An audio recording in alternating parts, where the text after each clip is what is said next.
ಎಲ್ರಿಗೂ ನಮಸ್ಕಾರ. ನಾನು ಆಗುಂಬೆ ನಟರಾಜ್. ನಾನೊಬ್ಬ ಬರಹಗಾರ ಮತ್ತು ಯೂಟ್ಯೂಬರ್. ನಮ್ಮದು ಒಂದು ಸಂಸ್ಥೆ ಇದೆ. ನಮ್ಮ ತಂದೆ ಹೆಸರಿನಲ್ಲಿ ಒಂದು ಸಂಸ್ಥೆ, ಒಂದು ಟ್ರಸ್ಟ್ ಮಾಡಿದ್ದೀವಿ, ASB ಮೆಮೋರಿಯಲ್ ಟ್ರಸ್ಟ್ ಅಂತ. ಅದ್ರ ಮುಖಾಂತರ ನಾವು ನಮ್ಮದು ಎಲ್ಲ ಸಾಂಸ್ಕೃತಿಕ ಕೆಲಸ ಏನೇನಿದೆಯೋ ಅದೆಲ್ಲ ಮಾಡ್ತೀವಿ. ಈ ದಿನ ಅಕಸ್ಮಾತ್ ನಾನು ಒಬ್ಬ ಗುರುನ ಮೀಟ್ ಮಾಡಿದೆ, ಇಲ್ಲೇ ನಮ್ಮ ಮನೆ ಹತ್ರನೇ. ಅವರು ನೋಡುವಾಗ ತುಂಬ ಯುವಕರ ಕಂಡರು. ಯೂಶ್ವಲಾಗಿ ಯುವಕರು ಸನ್ಯಾಸತ್ವ ತಗೊಳ್ಳೋದು ಕಡಿಮೆ ಅಲ್ವಾ.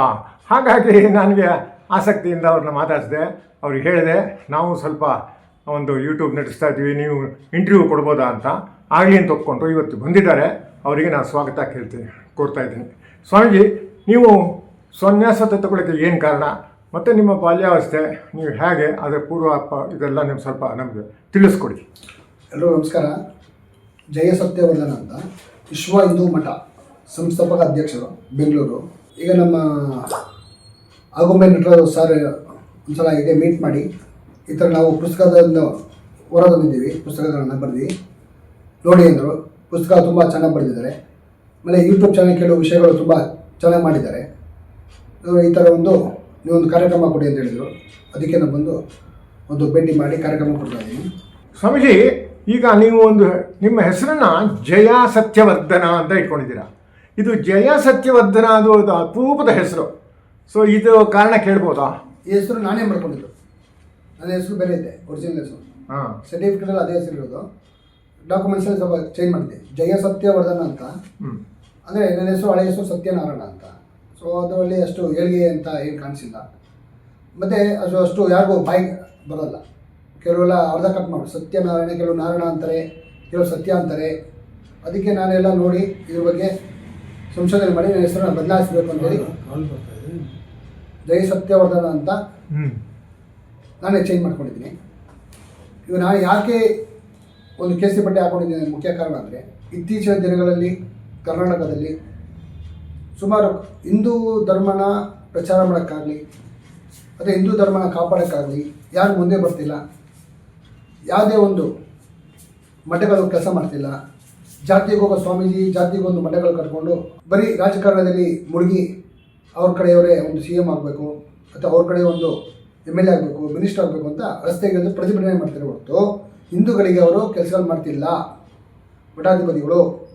ಇದನ್ನು ನಾನು ಎಲ್ಲ ಒಂದು ಸಂಶೋಧನೆ ಮಾಡಿ ಇದಕ್ಕೆ ಯಾರೂ ಬರ್ತಿಲ್ಲ ಅಂಥೇಳಿ ಈಗ ನಾನೇ ಸ್ವಯಂ ಆಗಿ ಕೇಸರಿ ಬಟ್ಟೆ ದಾನ ಮಾಡಿಕೊಂಡು ವಿಶ್ವ ಹಿಂದೂ ಮಠ, ಹಿಂದೂ ನೋಡಿ ಎಲ್ಲ ಜಾತಿಗಳಿಗೆ ಮಠಗಳಿದೆ, ಭಾಷೆಗಳಿಗೆ ಮಠ ಇದೆ, ಆದರೆ ಹಿಂದೂಗಳಿಗೆ ಮಠ ಇದೆಯಾ, ಇಲ್ಲ ಅಂತ ನನಗೆ ವಿಷಯ ಗೊತ್ತಾಯಿತು. ಸೊ ಇದನ್ನು ಯಾಕೆ ನಾವು ಮಾಡಬಾರ್ದು ಅಂತೇಳಿ ಹಿಂದೂ ಮಠ ಅಂತ ಹೋದ ವರ್ಷ ನಾವು ರೆಡಿ ಮಾಡಿದ್ವಿ. ತದನಂತರ ಹಿಂದೂ ಮಠಕ್ಕಿನ್ನೂ ಸ್ವಲ್ಪ ಚೆನ್ನಾಗಿರಲಿ ಅಂತೇಳಿ ವಿಶ್ವ ಹಿಂದೂ ಮಠ ಅಂತ ಮಾಡಿದ್ವಿ.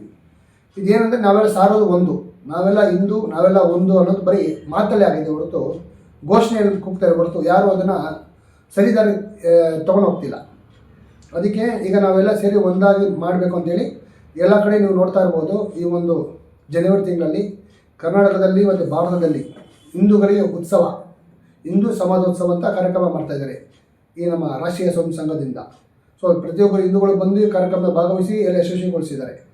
ಎಲ್ಲರೂ ಅನ್ನಮ ಉತ್ಸವ ಮಾಡ್ತಾರೆ, ಗಣೇಶ ಉತ್ಸವ ಅಂತ ಮಾಡ್ತಾರೆ, ಮತ್ತು ಕನ್ನಡ ರಾಜ್ಯೋತ್ಸವ ಅಂತ ಮಾಡ್ತಾರೆ, ಬಸವೋತ್ಸವ ಅಂತ ಮಾಡ್ತಾರೆ, ಕೆಂಪೇಗೌಡ ಉತ್ಸವ ಅಂತ ಮಾಡ್ತಾರೆ.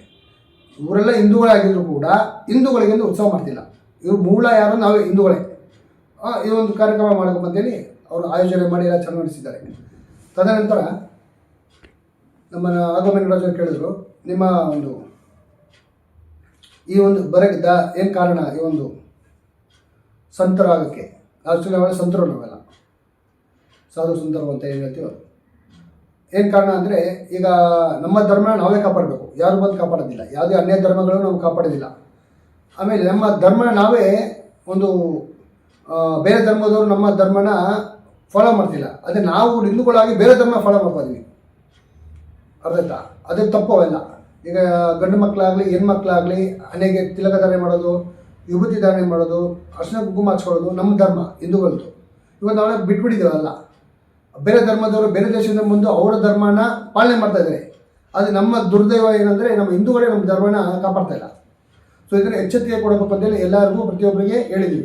ನಿಮ್ಮ ಸಂಪ್ರದಾಯದಂತೆ ನಿಮ್ಮ ಪದ್ಧತಿಯಂತೆ ಎಲ್ಲರೂ ಆ ಒಂದು ಏನಿದೆ ಒಂದು ತಿಲಕದಾನ ಮಾಡೋದಾಗಲಿ ಮಾಡಬೇಕು, ಮಾಡಲೇಬೇಕು ಅಂತ ನಿಮ್ಗೆ ಆದೇಶ ಹೊರಡಿಸ್ತಾ ಇದ್ದೀನಿ ನಾನು. ಯಾಕಂದರೆ ಈಗ ಕಳೆದ ವರ್ಷ ನೀವು ನೋಡಿರ್ಬೋದು, ಕಾಶ್ಮೀರದಲ್ಲಿ ಗಂಡು ಮಕ್ಕಳಿಗೆ ಪ್ಯಾಂಟ್ ಬಿಚ್ಚಿಸಿ ಶೂಟ್ ಮಾಡಿದ್ದಾರೆ. ಯಾಕೆ? ಅವ್ರು ಹಿಂದೂವನ್ನು ನೋಡಿ ಶೂಟ್ ಮಾಡಿರೋದು ಹೊರತು ಯಾವುದೇ ಜಾತಿಯವರನ್ನಾಗಲಿ ಯಾವುದೇ ಭಾಷೆಯವರನ್ನಾಗಲಿ ನೋಡಿ ಮಾಡಿಲ್ಲ. ಅದಕ್ಕೆ ನಾವು ಬುದ್ಧಿ ಕಲ್ತಿಲ್ಲ ಹಿಂದೂಗಳು ಅಂದರೆ ಮುಂದಿನ ದಿನಗಳಲ್ಲಿ ಅವ್ರ ಮನೆಗೆ ಬರ್ತಾರೆ, ಪ್ರತಿಯೊಬ್ಬರ ಮನೆಗೆ ಬರ್ತಾರೆ. ಅವಾಗ ಏನು ಮಾಡ್ತೀರಾ? ಯಾರು ನಿಮ್ಗೆ ಬೆಂಬಲ ಕೊಡ್ತಾರೆ? ನೀವು ನಮಗೆ ಬೆಂಬಲ ಕೊಟ್ಟರೆ ನಾವು ನಿಮಗೆ ಬೆಂಬಲ ಕೊಡ್ತೀವಿ. ಯಾವ ಪೊಲೀಸವರು ಬಂದು ರಕ್ಷಣೆ ಮಾಡಲ್ಲ, ಅದು ಯಾವುದೋ ರಾಜಕೀಯ ವ್ಯಕ್ತಿಗಳು ರಕ್ಷಣೆ ಮಾಡಲ್ಲ, ಪ್ರಧಾನಮಂತ್ರಿಗಳಿಂದ ರಕ್ಷಣೆ ಮಾಡೋಕ್ಕಾಗಲ್ಲ, ಯಾರು ರಕ್ಷಣೆ ಮಾಡಲ್ಲ. ನಮ್ಮ ರಕ್ಷಣೆ ನಾವೇ ಮಾಡಬೇಕು, ಸ್ವಯಂವಾಗಿ ನಾವೇ ಮಾಡ್ಕೋಬೇಕು. ಯಾವ ದೇವತೆಗಳು ಬರಲ್ಲ, ಯಾವ ದೇವರು ಬರಲ್ಲ. ಅದಕ್ಕೆ ನಾನು ನಿಮಗೆ ಆದೇಶ ಹೊರಡಿಸ್ತಾ ಇದ್ದೀನಿ, ಪ್ರತಿಯೊಬ್ಬರು ಕೂಡ ಧರ್ಮ ಪಾಲನೆ ಮಾಡಿ, ನಿಮ್ಮ ಜಾತಿನ ಮನೇಲಿ ಇಟ್ಕೊಳ್ಳಿ, ಭಾಷೆನ ಆಯಾ ರಾಜ್ಯದಲ್ಲಿ, ಈಗ ಕನ್ನಡದಲ್ಲಿ ಕನ್ನಡ ಮಾತಾಡಿ, ತಮಿಳ್ನಾಡಲ್ಲಿ ತಮಿಳು ಮಾತಾಡಿ ಕಲ್ತು, ಉತ್ತರ ಭಾರತಕ್ಕೆ ಹೋದರೆ ಹಿಂದಿಲಿ ಮಾತಾಡಿ, ಆಂಧ್ರಕ್ಕೆ ಹೋದರೆ ತೆಲುಗು ಮಾತಾಡಿ, ತಪ್ಪೇನಿಲ್ಲ. ಆದರೆ ರಸ್ತೆಯಲ್ಲಿ ಬಂದಾಗ ನಾವೆಲ್ಲ ಒಂದಾಗಿ ಹಿಂದೂ ಆಗಿ ಮುಂದೆ ಬರಬೇಕು. ಕೇಸರಿ ಬಟ್ಟೆ ಹಾಕೊಳ್ಳಿ, ಕೈಗೆ ದಾರ ಕಟ್ಕೊಳ್ಳಿ, ಮುತ್ತೈದೆಯಾಗಿ ಹೆಣ್ಮಕ್ಳು ಬಾಳಿ, ಅನೇಕ ಕುಂಕುಮ, ತಲೆ ಹಿಂದೆ ಕೂದಲಿಗೆ ಒಂದು ಹೂವುಗಳು, ಅಂದರೆ ದೇವಸ್ಥಾನಕ್ಕೆ ಹೋಗಿ ಆ ಹೂವು ಇಟ್ಕೊಳ್ಳಿ, ಇನ್ನೂ ಒಳ್ಳೆಯದು ದೇವಸ್ಥಾನದಲ್ಲಿ. ಯಾಕಂದರೆ ಅಲ್ಲಿ ಒಂದು ಪುಷ್ಪಾರ್ಚನೆ ಮಂತ್ರಾರ್ಚನೆ ಮಾಡ್ತಾರೆ, ಅದರಿಂದ ಒಂದು ದೇವಶಕ್ತಿ ನಿಮ್ಮಲ್ಲಿ ಇರ್ತದೆ. ಸ್ವಾಮೀಜಿ, ಇದೆಲ್ಲ ಭಾಳ ಚೆನ್ನಾಗಿದೆ. ನೀವೆಲ್ಲ ನಾವು ಯಾವ ಥರ ನಾವು ಹಿಂದೂಗಳು ಆಚಾರ ಮಾಡಬೇಕು ಅಂತ ಹೇಳ್ಕೊತಾ ಇದ್ದೀರಾ. ಆದರೆ ವಿಚಾರದ ಬಗ್ಗೆ ನಿಮ್ಮ ಅನಿಸಿಕೆ ಏನು? ಹಿಂದೂ ಧರ್ಮದ ವಿಚಾರ ಇದೆಯಲ್ಲ, ತತ್ವ ವಿಚಾರ ಅಂತ ಇದೆಯಲ್ಲ, ಅದ್ರ ಬಗ್ಗೆ ಏನಾದರೂ ನೀವು ಹೇಳೋಕ್ಕಾಗತ್ತಾ? ಖಂಡಿತ. ಈಗ ಸತ್ಯ ಮಾತಾಡಬೇಕು, ಯಾರಿಗೂ ಹಿಂಸೆ ಮಾಡಬಾರ್ದು. ಅಹಿಂಸೆ ಪರಮ ಧರ್ಮ ಅಂತಾರೆ ನಮ್ಮ ಹಿಂದೂ ಧರ್ಮದಲ್ಲಿ. ಅಹಿಂಸೆ ಮಾಡಬಾರ್ದು, ದಯೆ ಧರ್ಮದ ಮೂಲವೇ ಎಂದು ಬಸವಣ್ಣವರು ಎಲ್ಲ ಭಗವದ್ಗೀತೆ ಸಾರನೇ ಇರೋದು. ಅವರು ಏನು ಹೇಳಿದ್ದಾರೆ ವಚನಗಳಲ್ಲಿ, ಬಸವಣ್ಣವರು 7 ಶ್ಲೋಕಗಳು ಏನಿದೆ ಅಂದರೆ 7 ಸಾಲಿನ ಹೇಳ್ಕೊಟ್ರು. ಕಳೆಬೇಡ, ಕೊಳ್ಳಲು ಬೇಡ, ಉಸಿಯನ್ನು ನುಡಿಯಲು ಬೇಡ, ಮುನಿಯಬೇಡ, ಅನ್ಯರಿಗೆ ಅಸಹ್ಯ ಪಡಬೇಡ, ತನ್ನ ಬಣ್ಣಿಸಬೇಡ, ಇದೇ ಅಂತರಂಗ ಶುದ್ಧಿ, ಇದೇ ಬಹಿರಂಗ ಶುದ್ಧಿ ಅಂತ ಬಸವಣ್ಣ ಹೇಳಿದ್ರು. ಈಗ ಏನು ಮಾಡೋದು? ಸತ್ಯನೇ ಮಾತಾಡ್ಬೇಕು ನಾವು. ಏನೇ ಆಗಲಿ, ಅದು ಯಾರೇ ಬರಲಿ, ಸತ್ಯನೇ ಪರಿಪಾಲನೆ ಮಾಡಬೇಕು. ಅವ್ರಿಗೆ ಸತ್ಯ ಪರಿಪಾಲನೆ ಮಾಡಿದ ಹರಿಶ್ಚಂದ್ರ ಬದುಕಿರುವಾಗಲೇ ರಾಜನಾಗಿ ಕೂಡ ರಾಜ್ಯ ಬಿಟ್ಟು ಹೋದ. ಹೆಂಡತಿ ಮಕ್ಕಳು ಒಂದು ಸಾಲಗಾರ ವಿಮುಕ್ತಿ ಆಗಬೇಕು ಅಂತ ಅವರೆಲ್ಲ ಮಾರಾಟ ಮಾಡ್ದ ಹರಿಶ್ಚಂದ್ರ. ನಂತರ ಮಶಾನದಲ್ಲಿ ಹೋಗ್ಬಿಟ್ಟು ಕೆಲಸ ಮಾಡ್ದ. ಒಬ್ಬ ರಾಜನಾಗಿ ಇಷ್ಟೆಲ್ಲ ಮಾಡಬೇಕು, ಸತ್ಯ ಪಾಲನೆ ಮಾಡಿದ್ದಕ್ಕೆ ನಾವೆಲ್ಲ ಏನು ಮಾಡ್ತಾಯಿದ್ವಿ? 100ಕ್ಕೆ 99% ಸುಳ್ಳೇ ಹೇಳ್ತಾ ಇರೋದು. ಪ್ರತಿಯೊಬ್ಬರು ಏನೋ 1% ಹೇಳ್ಬೋದು ಸತ್ಯ, ಅದು ನನ್ನ ಪ್ರಕಾರ ಕಡಿಮೆನೇ. ನಾನು ಕೂಡ ಒಂದು 15 ವರ್ಷದಿಂದ, ನಾನು ಕೂಡ 10-15 ವರ್ಷದಿಂದ ಕೂಡ ಮುಂಚೆನೇ ಸುಳ್ಳು ಹೇಳ್ತಾ ಇರಲಿಲ್ಲ, ಎಲ್ಲ 1-2% ಹೇಳ್ತಾ ಇರ್ಬೋದು ಅಷ್ಟೇ. ಅದೇ ನಮಗಾಗೇನಿಲ್ಲ, ಜನಗಾಗಿ ಹೇಳ್ಬೋದು, ಒಂದು ಒಳ್ಳೆಯ ವಿಚಾರ. ಈಗ ಅದನ್ನು ಕೂಡ ಕಡಿಮೆ ಮಾಡಿ ಏನೇ ಆದರೂ ಕೂಡ ಸತ್ಯವನ್ನೇ ಮಾತಾಡಬೇಕು, ಧರ್ಮ ಪಾಲನೆ ಮಾಡಬೇಕು. ಆಮೇಲೆ ಇವಾಗ ಕ್ಷಮಿಸಿ, ಈಗ ನಿಮ್ಮ ಮುಂದಿನ ಉದ್ದೇಶ ಏನು? ನಿಮ್ಮ ಮುಂದಿನ ಯೋಜನೆ ಏನು? ನೀವು ಯಾವ ಥರ ನೀವು ಧರ್ಮ ಪ್ರಚಾರ ಮಾಡಬೇಕು ಅಂತಿದ್ದೀರಾ? ಅದನ್ನು ಸ್ವಲ್ಪ ಅದ್ರ ಬಗ್ಗೆ ಸ್ವಲ್ಪ ಮಾತಾಡಿ. ಈಗ ವಿಶ್ವ ಹಿಂದೂ ಮಠ ಮಾಡಿರೋದೇ ಧರ್ಮ ಪ್ರಚಾರ ಮಾಡೋಕ್ಕೆ. ಮತ್ತು ಹಿಂದೂ ಧರ್ಮ ಬಿಟ್ಟು ಹೋಗಬಾರ್ದು. ಕಾರಣ ಏನು ಕಾರಣ ಅಂದರೆ, ಈಗ ನಮ್ಮಲ್ಲಿ ಒಗ್ಗಟ್ಟುಗಳಿಲ್ಲ ಅಂತ ಹೇಳ್ತಾರೆ. ಸೊ ಒಗ್ಗಟ್ಟನ್ನ ಒಂದು ಮಂತ್ರ ಮಾಡಿಕೊಂಡು ಹಿಂದೂಗಳ ಒಂದಾಗಿ, ನಮಗೆ ಜಾತಿ ಭಾಷೆ ಅದು ಇಲ್ಲ. ಆದರೆ ಧರ್ಮ ಅಂತ ಬಂದಾಗ ಹಿಂದೂ ಧರ್ಮ. ಸೊ ಮುಂದಿನ ಕಾರ್ಯಕ್ರಮ ಏನೇನು ಮಾಡಬೇಕು ಅಂತ ಇದ್ದೀರಾ? ಯಾವ ಥರ ನಿಮ್ಮದು ಯೋಜನೆ ಏನಿದೆ? ಈಗ ನಾವೆಲ್ಲ ನಮ್ಮ ಟ್ರಸ್ಟಿಗಳು 3 ಜನ ಇದ್ವಿ. ಸೊ ಇದೆಲ್ಲ ಒಂದು ಮೀಟಿಂಗ್ ಮಾಡಿ ನಾವು ಈ ಥರ ಪ್ರತಿಯೊಬ್ಬರ ಹತ್ರ ಹೋಗಿ ಪಾಂಪ್ಲೆಟ್ ಕೊಟ್ಟು ನಮ್ಮಲ್ಲಿ ಸದಸ್ಯತ್ವ ತಗೊಳ್ಳಿ, ನೀವು ಮೆಂಬರ್ಶಿಪ್ ಆಗಿ ಅಂತ ಮಾಡ್ತಾಯಿದ್ದೀವಿ. ನಮ್ಮಲ್ಲಿ ಧರ್ಮದಲ್ಲಿ ಬಾಳಬೇಕು, ದಾನ ಮಾಡಬೇಕು ಅಂತ ಇವತ್ತಿಂದಲ್ಲ, ಯುಗಗಳಿಂದ ನಡೀತಾ ಇದೆ.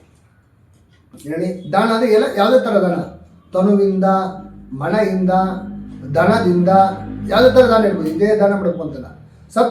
ಯಾರು ಪ್ರಜೆಗಳಿರ್ತಾರೆ ಅಂದರೆ ಸಜ್ಜನರಿರ್ತಾರೆ, ಬಡವರು ಇರ್ತಾರೆ, ಅಂಗವಿಕಲರು ಇರ್ತಾರೆ, ಸಾಧು ಸಂತರಿರ್ತಾರೆ, ಬಡ ಸ್ವಾಮಿಗಳಿರ್ತಾರೆ, ಬಡ ಬ್ರಾಹ್ಮಣರು ಇರ್ತಾರೆ, ಸಜ್ಜನರು ಇರ್ತಾರೆ. ಅವ್ರು ಉಟ್ಕೊಂಡೋಗಿ ದಾನ ಮಾಡ್ತಾಯಿದ್ರು. ಅದಕ್ಕೆಲ್ಲ ಚೆನ್ನಾಗಿರಲ್ಲ. ಒಂದು 20 ವರ್ಷ 30 ವರ್ಷ ಹಿಂದೆ ನೋಡ್ಬೋದು ನೀವೆಲ್ಲ. ಈಗ ಏನು ಮಾಡಿದ್ದಾರೆ? ಧರ್ಮದಲ್ಲೂ ಬದುಕ್ತಾರ, ದಾನನೂ ಮಾಡ್ತಿಲ್ಲ. ಆಮೇಲೆ ಬೆಂಬಲ ಯಾರಿಲ್ಲ. ಯಾರು ಹಿಂದೂ ಧರ್ಮದಲ್ಲಿ ನಿಮ್ಗೆ ಏನೇ ಒಂದು ಸಮಸ್ಯೆ ಬಂತ, ಬನ್ನಿ ನಾನು ಇದ್ದೀನಿ, ನಾವೆಲ್ಲ ಸೇರಿ ಮಾಡೋಣ, ಅವ್ರಿಗೆ ಏನೇನು ಸಮಸ್ಯೆನ ಪರಿಹಾರ ಮಾಡೋಣ ಅಂತ ಯಾರು ಮುಂದೆ ಬರ್ತಿಲ್ಲ. ಯಾವುದೇ ಸ್ವಾಮೀಜಿ ಕೇಳಿದ್ರು ನನ್ನ ಒಂದು ಅನುಭವದಲ್ಲಿ ಅವರು ಮಠ ಕಟ್ತಾರೆ. ಆ ಮಠ ಕಟ್ಬಿಟ್ಟು ಲೌಕಿಕ ಸ್ವಾಮೀಜಿಗಳಾಗ್ಬಿಡ್ತಾರೆ. ಲೌಕಿಕ ಸ್ವಾಮೀಜಿ ಅಂತಂದರೆ ಮಠ ಉದ್ಧಾರ ಮಾಡ್ತಾರೆ ಹೊರತು ಬಿಲ್ಡಿಂಗ್ ಕಟ್ತಾರೆ, ಶಾಲೆ ಓಪನ್ ಮಾಡ್ತಾರೆ, ಎಲ್ಲರೂ ಮಾಡ್ತಾರೆ. ಆದರೆ ಧರ್ಮ ಪ್ರಚಾರ ಆಗ್ತಾ ಇಲ್ಲ ಅಲ್ಲಿ. ನನ್ನ ಅನುಭವ ಅದು. ಯಾಕೆಂದರೆ ನಾನೇ ಒಬ್ಬ ಬರಹಗಾರನಾಗಿ ಒಂದು ಸಣ್ಣ ಪುಸ್ತಕ ಬರೆದಿದ್ದೆ, ಕೈಪಿಡಿ. ಆ ಕೈಪಿಡಿ ಕೇವಲ 20 ರೂಪಾಯಿ, ಹಿಂದೂ ಧರ್ಮದ ಮೂಲಭೂತ ತತ್ವ ವಿಚಾರಗಳು ಅಂತೇಳಿ ಆ ಕೈಪಿಡಿ ನಾನು ಬರೆದಿದ್ದೀನಿ. ಅದನ್ನು ಡಿಸ್ಟ್ರಿಬ್ಯೂಟ್ ಮಾಡಿರಿ, ತಗೊಳ್ರಿ, ಕೇವಲ 20 ರೂಪಾಯಿ ಅಂತಂದರೂ ನಮ್ಮ ಹಿಂದೂಗಳು ನಮಗೆ ಸಹಕಾರ ನೀಡ್ತಾ ಇಲ್ಲ.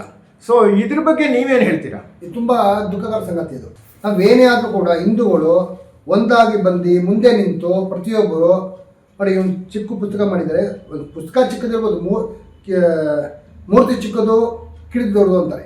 ಆದರೆ ಇದು ಪುಸ್ತಕ ಚಿಕ್ಕದೇ, ವಿಷಯ ಮತ್ತು ತುಂಬ ಅಗಾಧವಾದ ವಿಷಯ. ಯಾವುದೇ ಒಂದು ಯೂನಿವರ್ಸಿಟಿ ಆಗಲಿ ಎಷ್ಟೇ ಡಿಗ್ರಿ ಓದಿರೋ ಸಾಲೋದಿಲ್ಲ. ಈ ಒಂದು ಪುಸ್ತಕಕ್ಕೆ ಅದೆಲ್ಲ ಸಾಲೋದಿಲ್ಲ. ಬರೀ ಇದು 20 ರೂಪಾಯಿ. 20 ರೂಪಾಯಿಗೆ ಇವತ್ತು ಏನು ಬರುತ್ತೆ? ಕಾಫಿ ಬರುತ್ತೆ ಅಷ್ಟೇ, ಒಂದು ತಿಂಡಿ ಬರಲ್ಲ. ಇದು ನೀವೇನು ಭಗವದ್ಗೀತೆ ಮಡಗಿಲ್ವಾ, ರಾಮಾಯಣ ದರ್ಶನ ಮಡಗಿಲ್ವಾ, ಪರವಾಗಿಲ್ಲ. ಅಟ್ಲೀಸ್ಟ್ ಈ ಒಂದು 20 ರೂಪಾಯಿನ ಪ್ರತಿಯೊಬ್ಬರು ತೊಗೊಂಡೋಗಿ ನಿಮ್ಮಲ್ಲಿ ಓದಿ. ಸಾಮಾನ್ಯವಾಗಿ ಸಾಮಾನ್ಯ ಪದಗಳಲ್ಲಿ ಕನ್ನಡದ ಪದಗಳಲ್ಲಿ ಬರೆದಿದ್ದಾರೆ. ಸಂಸ್ಕೃತ ಯಾರಿಗೂ ಬರಲ್ಲ, ಅರ್ಥ ಆಗಲ್ಲ. ಸೊ ಅದಕ್ಕೆ ನಮ್ಮ ಆರ್ಗ್ಯುಮೆಂಟ್ ನಟರಾಜ್ ಅವರು ಒಂದು ಚಿಕ್ಕ ಕೈಪಿಡಿ ಅಂತ ತಂದಿದ್ದಾರೆ. ಪ್ರತಿಯೊಬ್ಬರು ಓದಿ ತಿಳ್ಕೊಳ್ಳಿ. ಮತ್ತು ಮನುಷ್ಯರಾಗಿ ಮಾಡಿ. ಈ ಭೂಮಿ ಮೇಲೆ ಹುಟ್ಟಿದ ಮೇಲೆ ಪ್ರತಿಯೊಬ್ಬರಿಗೂ, ಪ್ರತಿ ಜೀವಿಗಳಿಗೂ ರಕ್ಷಣೆ ಮಾಡಬೇಕು ನಾವೇ ಮನುಷ್ಯರು. ಇದು ಹಿಂದಿಲಿ ಕೂಡ ಟ್ರಾನ್ಸ್ಲೇಷನ್ ಆಗಿದೆ. ಕಷ್ಟ ನಷ್ಟ ಎಲ್ಲ ಧರ್ಮದಲ್ಲಿದೆ. ಮನುಷ್ಯರು ಆದಮೇಲೆ ನೀವು ಯಾವುದೇ ಧರ್ಮದಲ್ಲಿ ಅದರ ಏನು ವ್ಯತ್ಯಾಸ ಇಲ್ಲ. ಈಗ ಸೂರ್ಯ ಎಲ್ರಿಗೂ ಒಂದೇ ರೀತಿ ಬೆಳ್ಕೊಡ್ತಾನೆ. ಬೆಂಗಳೂರಲ್ಲಿ ಏನೋ ವಿಜಯನಗರಕ್ಕೊಂದು 30 ಡಿಗ್ರಿ, ಮಡಿವಾಳಕ್ಕೆ ಒಂದು 50 ಡಿಗ್ರಿ ಕೊಡಲ್ವಲ್ಲ, ಎಲ್ಲ ಸರಿಸಮಾನೇ ಕೊಡೋದು. ಸೊ ಸೂರ್ಯನ ಕೆಳಗಡೆ ಎಲ್ಲರೂ ಒಂದೇ. ನೀವು ಧರ್ಮ ಯಾವುದಾದ್ರೂ ಪರವಾಗಿಲ್ಲ, ಭಾಷೆ ಯಾವುದಾದ್ರೂ ಪರವಾಗಿಲ್ಲ, ಎಲ್ರಿಗೂ ಕಷ್ಟ ಇದೆ. ರಾಮನಿಗೆ ಕೂಡ ಕಷ್ಟ ಇತ್ತು.